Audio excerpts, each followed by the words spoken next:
क्या कोई देश अपनी सुरक्षा की चाबी किसी और के हाथ में दे सकता है? क्या होगा जब दुनिया का सबसे भरोसेमंद फाइटर जेट अचानक सबके घेरे में आ जाए? और क्या भारत ने फ्रांस को वह आईना दिखा दिया है जिसकी कल्पना पेरिस ने कभी नहीं की थी? दोस्तों, दुनिया की बड़ी बड़ी ताकतें इस समय एक ऐसी खबर पर नजर टिकाए बैठाई हैं जिसने सन्नाटा तोड़कर हलचल मचा दी है। फ्रांस को पूरा भरोसा था कि वह भारत को अपनी शर्तों पर झुका लेगा, लेकिन उसे यह अंदाजा नहीं था कि सामने वह अब पुराना भारत नहीं बैठा है जो चुपचाप हर समझौते पर मुहर लगा देता था।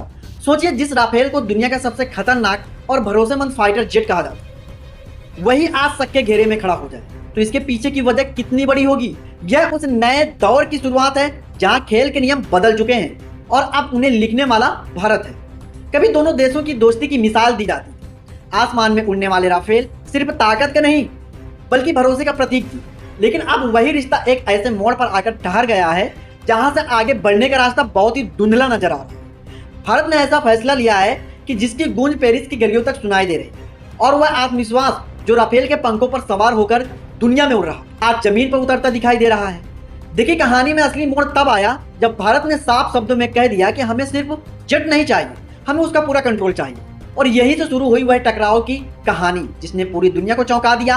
और इस खेल का सबसे बड़ा किरदार था सोर्स कोड, एक ऐसा शब्द जो सुनने में छोटा लगता है लेकिन ताकत में किसी भी परमाणु बम से कम नहीं है। यही वह दिमाग है जो तय करता है कि जेट कैसे सोचेगा, कैसे वॉर करेगा और कैसे दुश्मन को चकमा देगा। मतलब फ्रांस चाहता था कि जेट भारत खरीदे, लेकिन उसका दिमाग पेरिस के पास ही रहे, यानी जरूरत पड़ने पर कंट्रोल कहीं और से चलाए कोई और। लेकिन यह 2026 का भारत है और वह किसी के भी और कंट्रोल पर भरोसे करके अपनी सीमाओं की सुरक्षा अधर में नहीं छोड़ सकता है। भारत ने दो टूक जवाब दे दिया कि या तो पूरा अधिकार चाहिए या तो कोई भी सौदा नहीं होगा। फ्रांस को लगा था कि भारत के पास और भी कोई रास्ता नहीं, वह हार मान लेगा, लेकिन असली झटका तो अभी भी आने बाकी था। बताएंगे आपको इस पूरी जानकारी, लेकिन उससे पहले अगर आप भी हिंदुस्तानी हैं और आप चाहते हैं कि भारत अंतर्राष्ट्रीय लेवल पर सबसे आगे रहे तो इस वीडियो को लाइक करके अपने दोस्तों के पास शेयर करिए और कमेंट बॉक्स में एक प्यारा सा जय हिंद जरूर लिखिएगा। और अगर आप हमारे चैनल पर नए हैं तो चैनल को सब्सक्राइब कर लीजिएगा। कहानी में अचानक एक और बड़े खिलाड़ी की एंट्री होती और वह होता है संयुक्त अरब अमीरात। उसने ये सब करीब से देखा और समझ लिया कि अगर आज भारत को तकनीकी नहीं मिल रही तो कल उसके हाथ से यही खेल हो सकता है, तो कल उसके साथ भी यही खेला हो सकता है। और जो भी हुआ है उससे फ्रांस के पैरों तले जमीन खिसका दी है। संयुक्त अरब अमीरात ने भी अपने कदम पीछे खींच लिए हैं। और सोचिए, एक तरफ दुनिया का सबसे बड़ा ग्राहक भारत दूर हो गया है और दूसरी तरफ सबसे बड़ा निवेशक जो उसके पीछे हट गया है।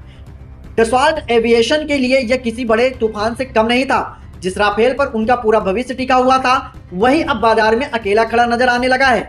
और यही से फ्रांस के भीतर असली डर पैदा हुआ है, क्योंकि जब भारत जैसे बड़े देश किसी डील से पीछे हटते हैं तो पूरी दुनिया सवाल पूछती है कि यह क्या सवाल है। और हर अंतर्राष्ट्रीय मंच पर यह सवाल गूंज भी रहा है कि अगर फ्रांस अपने सबसे करीबी साझेदारी को भरोसा नहीं दे सकता है तो बाकी दुनिया पर भरोसा कैसे हो सकता है और दूसरे दोस्त भरोसा कैसे करें। लेकिन यह कहानी सिर्फ एक सौदे की नहीं है, यह बहुत बड़े सोच की लड़ाई है। आज की दुनिया में ताकत सिर्फ लोहे और बारूद में नहीं है बल्कि उस तकनीकी में है जो उन्हें चलाती है। भारत ने साफ कह दिया है कि अब सिर्फ एक खरीदार बनकर नहीं रहेगा बल्कि वह मालिक बनेगा। और इस फैसले से पीछे एक गहरा डर भी था। यह एक ऐसी सच्चाई जिसे नजरअंदाज नहीं किया जा सकता है। अगर किसी दिन कूटनीतिक दबाव में आकर कोई देश अपने जेट का कंट्रोल बंद कर दे तो वह पूरी तरह से ताकत एक पल में बेकार हो सकती है। भारत इस छिपे हुए खतरों को बहुत पल से समझ चुका था। अब पूरी तस्वीर बदल चुकी है और भारत अपने पुराने रास्ते खुद में खुद बना रहा है। तेजस मार्क 2 जैसे स्वदेशी प्रोजेक्ट बहुत तेजी से आगे बढ़ रहे हैं। साथ ही रूस और अमेरिका जैसे देश भी नए प्रस्तावों के साथ कतार में खड़े हैं। उधर फ्रांस के भीतर अंदरूनी दबाव बढ़ता जा रहा है और इधर इमैनुअल मैक्रोन की सरकार अब पर यह सवाल उठा रही है कि पुराने फैसलों की कीमत अब सबके सामने आने लगी है। यह सिर्फ एक सौदे का टूटना नहीं है बल्कि उन सभी देशों के लिए एक कड़ा संदेश है जो आज भी भारत के उसी पुराने नजरिए से देखते हैं, क्योंकि अब भारत बदल चुका है। अब वह झुकता नहीं है बल्कि अपनी शर्तों पर किसी भी दूसरे देश को झुकाना जानता है। और सबसे बड़ा सवाल अब भी हवा में तैर रहा है कि क्या फ्रांस अपनी जिद छोड़ेगा या वह कहानी के इतिहास की सबसे बड़ी रणनीतिक गलती बन जाएगी। और इस कहानी का असली असर अभी भी दिखना बाकी है, क्योंकि जो सामने दिख रहा है वह सिर्फ समंदर की सतह है, असली हलचल तो बहुत गहराई में चल रही है। कल्पना कीजिए कि आने वाले समय में दुनिया का रक्षा बाजार के 2 हिस्से में बढ़ता नजर आ रहा है। एक तरफ वे देश जो तकनीकी को छुपा कर रखना चाहते हैं और दूसरे वो सच्ची साझेदारी पर भरोसा रखते हैं। भारत धीरे धीरे उन दूसरे खेमों का सबसे बड़ा चेहरा बन सकता है, क्योंकि भारत सिर्फ हथियार नहीं चाहता है, वह उस दिमाग को समझना चाहता है कि हथियार को जो असली ताकत देता है, और इस फैसले का एक बहुत बड़ा असर पूरे यूरोप पर भी पड़ेगा।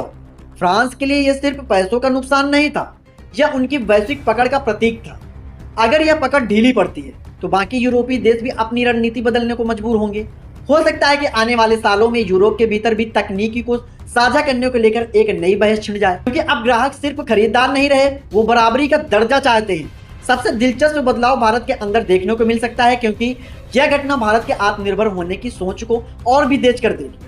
अब भारत हर नया प्रोजेक्ट सिर्फ खरीद बिक्री का नहीं, बल्कि उसे पूरी तरह से समझने और बनाने का होगा। तेजस मार्क 2 और उसके बाद आने वाले प्रोजेक्ट सिर्फ विमान नहीं होंगे, बल्कि एक ऐसा संदेश होंगे कि भारत अब तकनीकी में खेल में किसी से पीछे नहीं है। एक और अनदेखा पहलू है मिडिल ईस्ट का बदलता हुआ रुख। संयुक्त अरब अमीरात जैसे देश अब सिर्फ पैसा लगाने वाले देश बनकर नहीं रहना चाहते हैं, वो भी तकनीकी के बराबर के हिस्सा बनना चाहते हैं। इसका मतलब यह है कि भविष्य में भारत और मिडिल ईस्ट के बीच में एक नई तरह की साझेदारी बन सकती है, और जहां दोनों मिलकर ऐसा कुछ बना सकते हैं जो पश्चिमी देशों का एक अधिकार को सीधी चुनौती दे। और यहाँ एक बहुत बड़ा सवाल उठता है कि अगर भारत खुद का मजबूत फाइटर जेट बना लेता है तो क्या हो? तब रक्षा विशेषज्ञ का पूरा खेल बदल जाएगा, क्योंकि आज जो भारत देश को हथियार बेचते हैं, कल वही भारत से तकनीकी खरीदने की लाइन में खड़े होंगे। यह बदलाव भले ही धीमा हो, लेकिन अगर यह एक बार शुरू हो गया तो इसे रोकना नामुमकिन होगा। अमेरिका और रूस दोनों इस मौके का अपने अपने तरीके से देख रहे हैं, लेकिन भारत और किसी एक तरफ झुकने वाला नहीं है। वह एक ऐसी नई नीति की तरफ बढ़ रहा है जहां वह सभी से सीखेगा, लेकिन किसी पर भी पूरी तरह से निर्भर नहीं रहेगा। सबसे चौंकाने वाली संभावना यह है कि आने वाले समय में सोर्स कोड ही दुनिया का सबसे बड़ा हथियार बन जाएगा। युद्ध सिर्फ मिसाइलों और जेट से नहीं, बल्कि सॉफ्टवेयर और कंट्रोल से लड़ा जाएगा, और जिसमें इस पर अपनी पकड़ भी बना ली है, वही पहली महाशक्ति बनेगा। इस पूरे घटनाक्रम के बाद एक चीज बिल्कुल साफ दिखाई दे रही है कि वह सिर्फ एक डील की कहानी नहीं रही थी, यह एक महाबदलाव की शुरुआत है, जहां भारत अब नियम बनाने वाला नहीं, बल्कि नियम बनाने वाला बनने की राह पर निकल चुका है। शायद आने वाले कुछ सालों में जब दुनिया पीछे मुड़कर देखेगी तो उसे समझ आएगा कि इतिहास का असली मोड़ यहीं से शुरू हुआ था। आगे क्या होगा, और यही सबसे बड़ा सवाल है, और इसका सीधा और सरल जवाब है और कई परतों में भी छिपा है। सबसे पहले एक धीमा लेकिन और बहुत गहरा बदलाव दिखेगा। भारत अब हर बड़ी रक्षा डील में एक नई शर्त जोड़ देगा, और वह होगी तकनीकी रूप से पूरा अधिकार। इसका असर यह होगा कि दुनिया की कोई भी बड़ी रक्षा कंपनियों की दो हिस्से में बढ़ जाएंगी। कुछ भारत के साथ कदम मिलाने के लिए अपने दशकों पुराने नियम बदलेंगी और कुछ दूरी बना लेंगी, लेकिन जो कंपनियां दूरी बनाएंगी वो धीरे धीरे भारत जैसे विशाल और उभरते हुए बाजार को पूरी तरह से पार होती जाएंगी। फ्रांस के लिए आने वाला समय बहुत ही चुनौतीपूर्ण होगा। शुरुआत में वह अपनी साख बचाने की कोशिश करेगा और शायद भारत को कुछ बड़ी रियासतों भी देने का प्रस्ताव रखे, लेकिन असली चुनौती तो यह होगी कि बाकी देश अब फ्रांस से वही कथित सवाल पूछेंगे कि भारत ने पूरी हिम्मत के साथ पूछा था। अगर फ्रांस ने अपनी नीतियों में आमूल चूक बदलाव नहीं किया तो उसका सबसे बड़ा हथियार यानी उसका वैश्विक भरोसा धीरे धीरे कमजोर पड़ सकता है। इधर भारत के अंदर एक और शानदार कहानी लिखी जा रही है। तेजस मार्क 2 जैसे प्रोजेक्ट अब सिर्फ रक्षा जरूरत नहीं रह गए हैं, बल्कि अब वह राष्ट्रीय गौरव और अस्मिता का केंद्र बन चुके हैं। सरकार और भारतीय इंडस्ट्री दोनों मिलकर इसमें ज्यादा पैसा, ज्यादा संसाधन और ज्यादा गति लगा रहे हैं। हो सकता है कि अगले 8-10 सालों में भारत एक ऐसा फाइटर जेट दुनिया के सामने पेश करे जो सिर्फ विदेशी विमानों का विकल्प नहीं होगा, बल्कि उन्हें तकनीकी के मामले में कड़ी चुनौती भी देगा। यह नया भारत अपनी सुरक्षा की पटकथा खुद लिख रहा है और इस पटकथा में अब किसी और के कंट्रोल का कोई भी जगह नहीं बची है। पेरिस की गलियों से लेकर दिल्ली के गलियारों तक सन्नाटा तो टूटा है, लेकिन यह सन्नाटा अपने पीछे एक नए भारत की उदय की गूंज छोड़ गया है। अब देखना यह होगा कि दुनिया इस नई हकीकत को कितनी जल्दी स्वीकार करती है, क्योंकि भारत ने तो अपनी दिशा तय कर ली है और अब वह पीछे मुड़कर देखने वाला देश नहीं है। यह सिर्फ शुरुआत है उस सफर की जहां भारत पूरी दुनिया को यह समझाएगा कि असली ताकत जेट की नहीं बल्कि उस स्वाभिमान में है जो उसे आसमान में उड़ने की आजादी देता है। हकीकत तो यह है कि अब समझौतों की टेबल पर बैठने का अंदाजा बदल गया है। अब भारत अपनी शर्तों को लेकर जाता है।